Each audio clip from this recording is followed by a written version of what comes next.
واجب الاحترام پیارے ناظرین کرام، السلام علیکم ورحمۃ اللہ وبرکاتہ۔ امید کرتا ہوں میرے سارے ناظرین بخیریت ہوں گے، اللہ تعالیٰ آپ سب کو خوش رکھے۔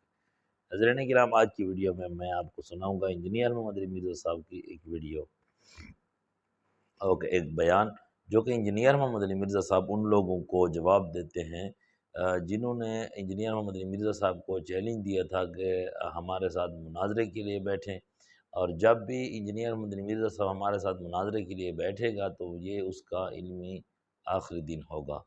تو وہ چیلنج دیا تھا مفتی عبدالواحد قریشی صاحب، اور انجینئر محمد علی مرزا صاحب اس کا جواب دیتے ہیں۔ اور اکثر لوگ یہ کہتے ہیں کہ انجینئر محمد علی مرزا صاحب مناظرے کے لیے نہیں جو ہے نا بیٹھتے، اور نہ وہ نکلتے ہیں، وہ ایک کوٹھی میں بند ہیں، بیٹھے ہیں اپنی اکیڈمی میں، باہر نکلتے نہیں ہیں، کتنی باتیں کرتے ہیں۔ انجینئر محمد علی مرزا صاحب نے جو گفتگو کی ہے وہ میں آپ کو سناتا ہوں کہ انجینئر محمد علی مرزا صاحب نے اس کا کیا جواب دیا ہے۔ اس سے پہلے یہ گزارش ہے کہ ویڈیو کو ضرور لائک کریں اور کمنٹس ضرور کریں، اپنی خوبصورت سی رائے بھی اپنی کمنٹس میں بتایا کریں۔ اللہ تعالیٰ خوش رکھے۔ آئیے سنتے ہیں انجینئر مرزا صاحب کا وہ جواب جو مفتی صاحب کو دیتے ہیں۔ خدا دا نا جو اللہ جو بندے ہو کدے بارے گل کر رہے ہو؟ میرے نبی سا ہے ہی کوئی نہیں، تیرے بابے تھے شے ہی کوئی نہیں، ہم تمہارے بڑوں کو کچھ نہیں سمجھتے، کولو سٹوریاں بنائی آ رہے ہو۔ پھر وہ کہتے ہیں کہ جی میں اس کو چیلنج کرتا ہوں، یہ میرے سامنے بیٹھ جائے، جس دن یہ بیٹھ گیا وہ علمی دنیا کا آخری دن ہوگا اس کے لیے، اور جس رات میں بیٹھ گیا وہ علمی دنیا کی آخری رات ہوگی۔ ہم تو چاہتے ہیں بھائی کہ آپ لوگ بیٹھے ہمارے ساتھ، لیکن اس طریقے پہ جو طریقہ اس ماڈرن ورلڈ میں رائج ہے، بدماشی کے ساتھ نہیں، اپنی مرضی کے ساتھ نہیں، ڈیکورم کے ساتھ۔ اور یہاں پہ پھر میں وہ ریپیٹ کر دوں، میں نے آج تک کسی فرقے کے عالم کو چیلنج نہیں دیا کہ میرے ساتھ آ کے بات کرو۔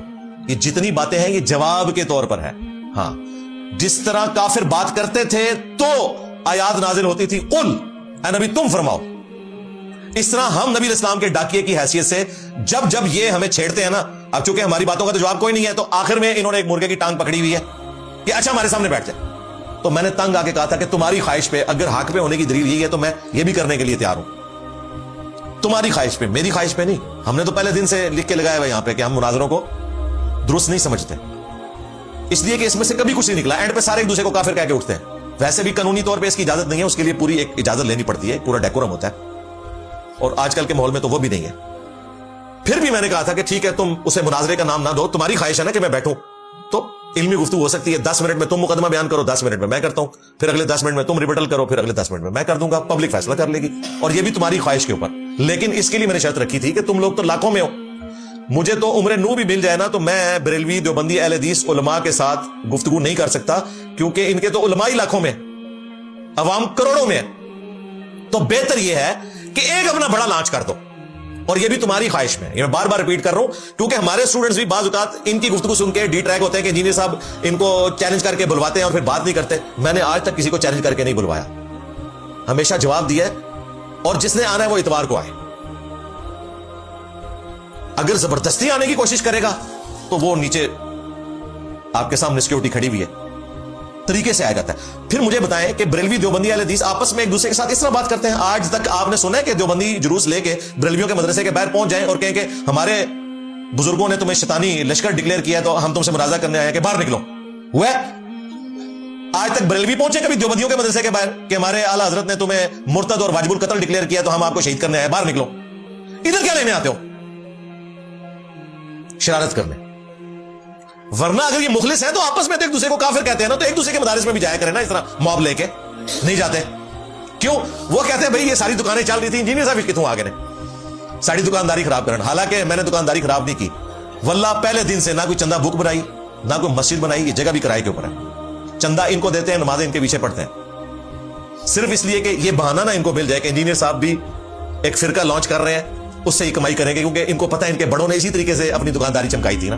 یہ جتنی گالیاں مجھے دیتے ہیں نا، اصل میں یہ سمجھتے ہیں کہ ہمارے بڑے بھی اسی قسم کے فراڈیے تھے، انجینئر بھی یہی کرتا ہوگا، اس نے بھی کوئی چندہ بک بنائی ہوگی، یہ بھی مسجدیں بنواتا ہوگا، یہ بھی کہتا ہوگا کہ فلاں کے پیچھے نماز نہیں ہوتی۔ میں تو بالکل اس کے الٹ ہوں۔ تمہارے بزرگوں کی ایک خوبی جو تم بتاؤ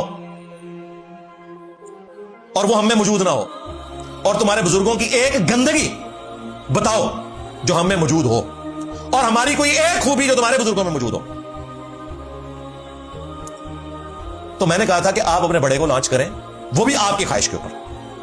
یہ کس دن بڑے کام آنے ہیں؟ ہمارے صحابہ کرام پہ جب برا وقت آیا غزوہ حنین کے موقع پر، تو اللہ کے محبوب علیہ السلام کو 12,000 کا لشکر چھوڑ گیا تھا، صرف 80 بندے ساتھ رہ گئے تھے۔ سورہ توبہ میں آیا کہ تمہاری کثرت نے تمہیں تعجب میں ڈال دیا۔ ایک متکبرانہ جملہ صحابہ کرام کی زبان سے نکل گیا کہ ہم بدر میں 313 تھے، غالب آئے، آج تو ہم اتنے زیادہ ہیں۔ 12,000 تھے، صرف 80 رہ گئے۔ اس وقت لیڈرشپ کا پتہ چلا۔ نبی علیہ السلام اکیلے اپنے لشکر کو لیڈ کرتے ہوئے آگے بڑھے، اپنے خچر پہ بیٹھے ہوئے، اور آپ کے چچا زاد تھے ابو سفیان بن حارث، یہ وہ ماموں کے ابو نہیں ہیں، یہ نبی علیہ السلام کے چچا زاد ہیں، وہ خچر کی مہار پکڑے ہوئے آگے آگے چل رہے تھے، اور نبی علیہ السلام خچر پہ آگے بڑھے۔ انا النبی لا کذب انا ابن عبد المطلب، میں نبی ہوں، اس میں کوئی شک نہیں، میں عبد المطلب کا بیٹا ہوں، اس میں کوئی شک نہیں۔ لیڈر کا تو اسی وقت پتہ چلتا ہے۔ آج جب تمہارے فرقوں میں برا وقت آیا ہے اور تم یہ کہہ رہے ہو انجینئر ہمارے سامنے بیٹھتا کیوں نہیں ہے، تو میں تیار ہوں، نکالو بڑے کو ہوا لگواؤ تمہاری خواہش کے اوپر۔ مفتی تقی عثمانی صاحب کہیں کہ میں ہوں مفتی تقی عثمانی، دیوبندیوں کا امام، مفتی اعظم پلانٹ ارتھ دیوبند، انجینئر باہر نکل میں بات کرتا ہوں۔ یقین کریں ہماری اکیڈمی میں میں ان کو اوپر بٹھاؤں، سامنے قدموں میں بیٹھوں، اور پھر میں ان سے تھانوی رسول اللہ والا کلمہ سنوں، جیسے یہ نکاح کے اوپر کلمے سنتے ہیں۔ میں تھانوی رسول اللہ مسئلہ پھر حل کرنا ہے، چھڑ دینا نسل نہ دینا تمہوں۔ مفتی منیور رحمان صاحب آئے، اوپر بٹھاؤں، سامنے بیٹھ کے چشتی رسول اللہ والا کلمہ سنوں ان سے، جیسے نکاح پہ آپ سے کلمے سن رہے ہوتے ہیں جو قرآن و سنت سے ثابت ہی نہیں سننا۔ 6 کلمے، وہ 6 نہیں جائے، زیادہ بھی جائے، چشتی رسول اللہ، تھانوی رسول اللہ، شبلی رسول اللہ، صادق رسول اللہ، معاویہ رسول اللہ، انگریز رسول اللہ بھی آ جائے گا، بے شمار ہو چکے جو 6 والی گھر پرانی ہو گئی ہے۔ چلیں اگر یہ ضعیف العمری کی وجہ سے کہ زیادہ عمر میں بڑے ہو چکے ہیں، کمزور ہو چکے ہیں، جسمانی طور پر بھی ذہنی طور پر بھی، کسی چھوٹے کو لانچ کرنا چاہتے ہیں کر دیں، ہمیں کوئی اعتراض نہیں۔ مفتی عبدالواحد قریشی صاحب کو زیادہ شوق ہے نا بیٹھنے کا، اگر تمہارا لیول ہے نا بھائی تو مفتی تقی عثمانی سے ایک ویڈیو بنوا لو اپنے حق میں کہ مفتی عبدالواحد قریشی کی جیت میری جیت، اس کی ہار میری ہار، اور میری ہار میرے فرقے کی ہار ہے۔ تشریف لے آئیں یہاں اتوار والے دن، یہاں نہیں آ سکتے آن لائن بیٹھتے ہیں، میں تو 5 دن آن لائن بھی اویلیبل ہوتا ہوں۔ ویڈیو بنوانی ہے، ہاں ریٹن میں نہیں، وہ تو بعد میں ٹویٹ بھی لکھ کے لوگ ڈیلیٹ کر دیتے ہیں، اور لکھی ہوئی چیز تو ایڈوب فوٹو شاپ میں بھی بن جاتی ہے، ویسے تو اب اے آئی میں بھی بن جاتی ہے۔ ہاں پہلے ہم ویڈیو کا فرینزک کروائیں گے، ہو سکتا ہے اے آئی میں بنا دیں آپ لوگ، اور مفتی صاحب اپنے چینل سے اپلوڈ کریں۔ مفتی تقی عثمانی صاحب کے یہ بیٹا ہے میرا ہونہار عبدالواحد قریشی، دلیل کا بے تاج بادشاہ، ہاں تو اس کو میں لانچ کر رہا ہوں اپنی طرف سے، اس کی جیت میری جیت، اس کی ہار میری ہار ہے۔ جی ناظرین کرام، یہ تھے انجینئر محمد علی مرزا صاحب، اور اس نے گفتگو جو کی آپ نے سن لی ہوگی۔ انجینئر محمد علی مرزا صاحب کہتے ہیں کہ میں بیٹھتا ہوں آپ کے ساتھ بات کرنے کے لیے، لیکن بات کا ایک طریقہ ہوتا ہے۔ جو مساجد میں مناظرے ہوتے ہیں اس میں اصل سے فتنہ فساد کا بھی خطرہ ہوتا ہے، بدامنی کا بھی خطرہ ہوتا ہے۔ ایک سائڈ پر جو ہے نا کچھ لوگ ہوتے ہیں جو ہے نا فرقہ پرست لوگ ہیں، دوسری سائڈ پر بھی اسی طرح انتشار پھیلانے والے، تو پھر اس میں لڑائی جھگڑا ہو جاتا ہے، بدامنی آتی ہے۔ تو انجینئر محمد مرزا صاحب کا کہنے کا مقصد یہ ہے کہ آپ آ جائیں میرے ساتھ بیٹھیں اور مذاکرات کریں۔ اور دوسری بات یہ ہے کہ میں یہ پوچھتا ہوں کہ وہ انجینئر محمد مرزا صاحب کے ساتھ مناظرہ کس بات کا کرتے ہیں؟